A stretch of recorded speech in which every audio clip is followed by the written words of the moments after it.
بەخشانێک قاسملوو تافگەیەک لە گوڵاڵە و دڵێ لە پەموو ئەوەتەی هەم ئەمە پێناسەی هەمیشەیی من بووە، مێژوویەکی ملبەکوێن و سەر بە کۆتەڵ و جوگرافیایەکی ئەنجن کرا و تەنورە و جێژێنی خوێنی بەردەوام و قەڵەمی منیش بە چواردەوری هەمویانە ئەسپێکی ناوچەوان سووری بێ ئارامی چوار پەلشپرزەی بە کوڕژن و بە چمکۆڕی سەر بە هەنیسک هەڵگیراو. ئەوەتەی هەم ئەمە چیرۆکی بێکۆتایی من بووە، دووکەڵ بە دوای دووکەڵا، دەربەنگێ لە ئاگر و شاخێ لە هەڵقرچان و پێدەشتێ لە تەمتومان و دەریاچەیەک لە مەراق و ڕێگەیەک لە ئازاری بێناونیشان. لە ڕۆژهەڵاتی ئەم ئازارە سەختەدا بوو، پەیامێک لە شەختەدا بوو بە گوڵە مێلاقەی دووی ڕێبەندان، پیاوێکی باریکەلەی ڕیشتەنیکی لە تیشکچووی موتور بەکراو لە خاک و خۆری موکریان، پیاوێک تەمەنی یەک ساڵەی نەو بەفرانباری، تەمەنی یەک ساڵەی ڕێچکەشتێنی لە زەماوەنگی خوێن و ئازادیە زەمانی بەجێهێشت و ئەو ساڵەی بوو بە سەدان ساڵ. لەمەوە میراتێ لە پەتی سێدارە و لە ملی کەڵ و لە ڕەنگی شەفەق و لە سرودی بەفروکچێ و لە فرینی باڵنگەی خوێن و لە شەپۆلانی چنگ بەخۆر بۆ ژن و پیاوی ئەم ڕۆژهەڵاتە بەجێماو. ئیتر سێدارە بوو بە پلیکانە و ملی کەڵ بوو بە زەنگ و شەفەق بوو بە ڕووگەی سوێنی گوڵاڵەیی و سرودی بەفر بوو بە سرودی ژیان و شەپۆلان بوون بەڕەوە ئەسپی جەستەمان و بەهێمای نەگەڕانەوە و کۆڵنەدان. یەک لە دوای یەک، گوڵ لە دوای گوڵ، درەخت لە دوای درەخت، مامز لە دوای مامز، پڵنگ لە دوای پڵنگ هات و چوو تا گەیشتینە ئەو هەیوانی مانگەشەوەی دەم بە خەندەی دڵە جوانەکەی قاسملوو. هەیوانێ لە کتێب، مانگەشەوێ لە کاغەز، خەندەیەک لە وشە و قەڵەمێ لە تیشک، هێدی هێدی بەهێمنی کزەبا هات، گۆبکە گۆبکە، چرۆ چرۆ، گەڵا گەڵا پەلی هاویشت لە چراخانی ناوهزی ئەوروپادا کەوتە باڵا، دڵۆب دڵۆب بوو بە ئەستێرکی چاوانی ئەم نەخشەیە و سەمەل سەمەل بوو بە دەغڕی بە گەروێشکەی بەردەم ئاوێنەی هەتا و شەپۆل شەپۆل بوو بە دەریا، زەردەخەنەیەک لە شنە، پەپولەیەک لە گەڵا، ئەستێرچێ لە چرا و دەغڕێ لە زیرەکی و ئاوێنەیەک لە بڕوا.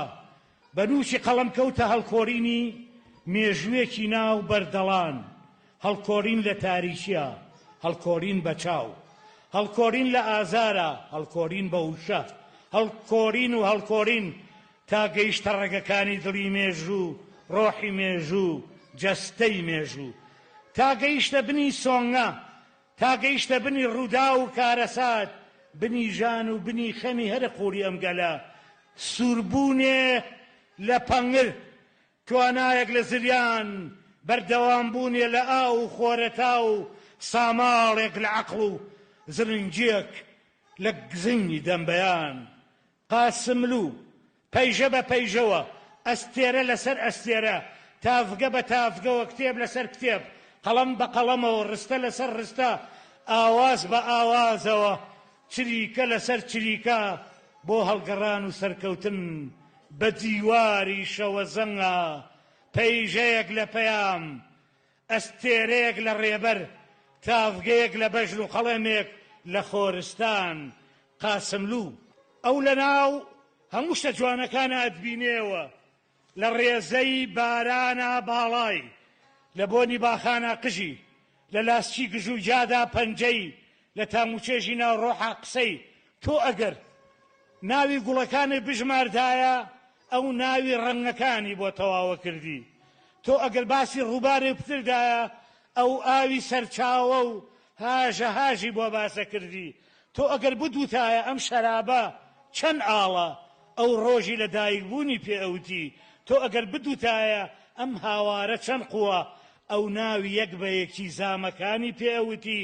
لە ناو پێکەنینە نوکتەیەکی ئەسکسوو بوو، لە ناو گریانە مۆمێکی سەبووری، لە کۆڕی یارانە گوڵانێکی ڕۆح سووکی خۆشەویستی، لە تەنگانە مەشخەڵێ لە ئیرادە و لە سادەییدا گوڵە چێویلەیەکی دەوری شوکاک.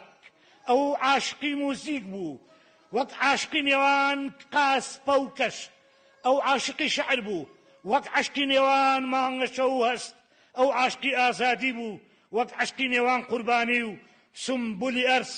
لە ڕۆژهەڵاتی ڕقا هێشتا تیغەکان خوێنیان لێ ئەچۆڕایەوە.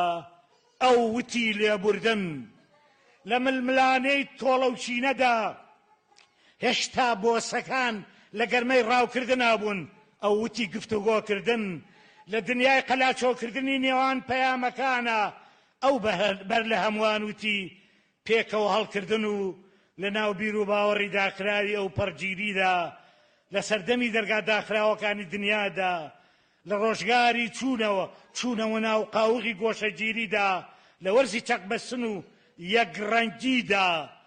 ئەو لە ناو بیر و باوەڕی داخراوی ئەو پەرگیریدا لە سەردەمی دەرگا داخراوەکانی دنیادا لە ڕۆژگاری چوونەوە ناو قاوغی گۆشەگیریدا لە وەرزی چەقبەستن و یەکڕەنگیدا.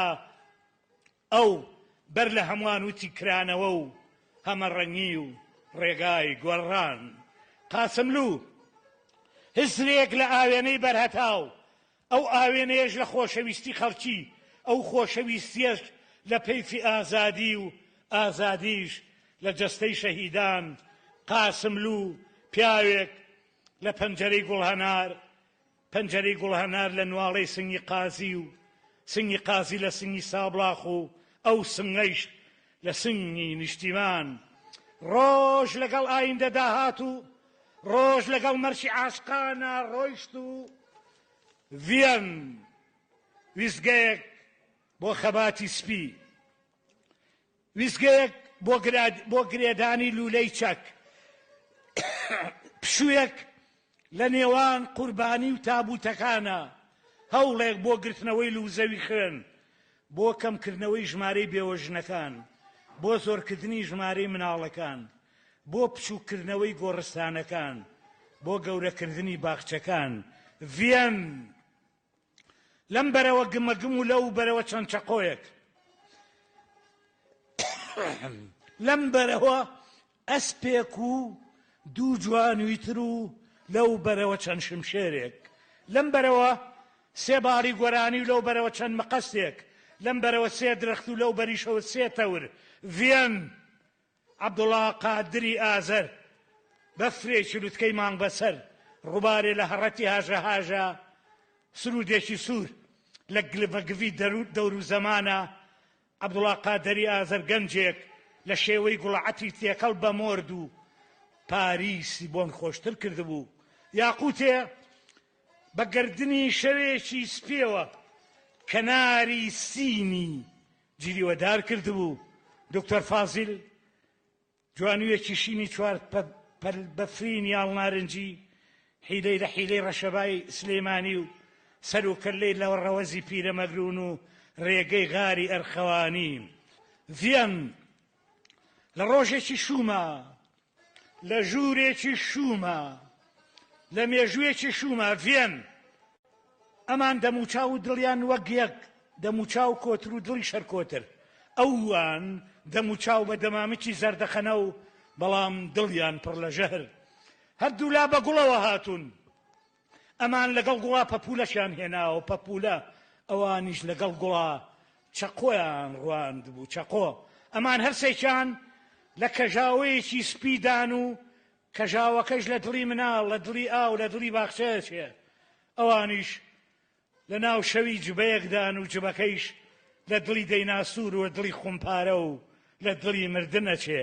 ئەم ئێستا لە شەقامە بێخەم و بێگەردەکانی ڤێننادا لە جێی باران بەسەر موزیک و بەسەر شعر و بەسەر ماڵی ئۆپرادا و بەسەر پارکەکانە و بەسەر تەلاری دادگادا و بەسەر پۆلیسی نووسووە غەدرە بارێ، تاڵەمووی ڕیشی درێژی زوڵمە بارێ، شیری زولفەقارە بارێ.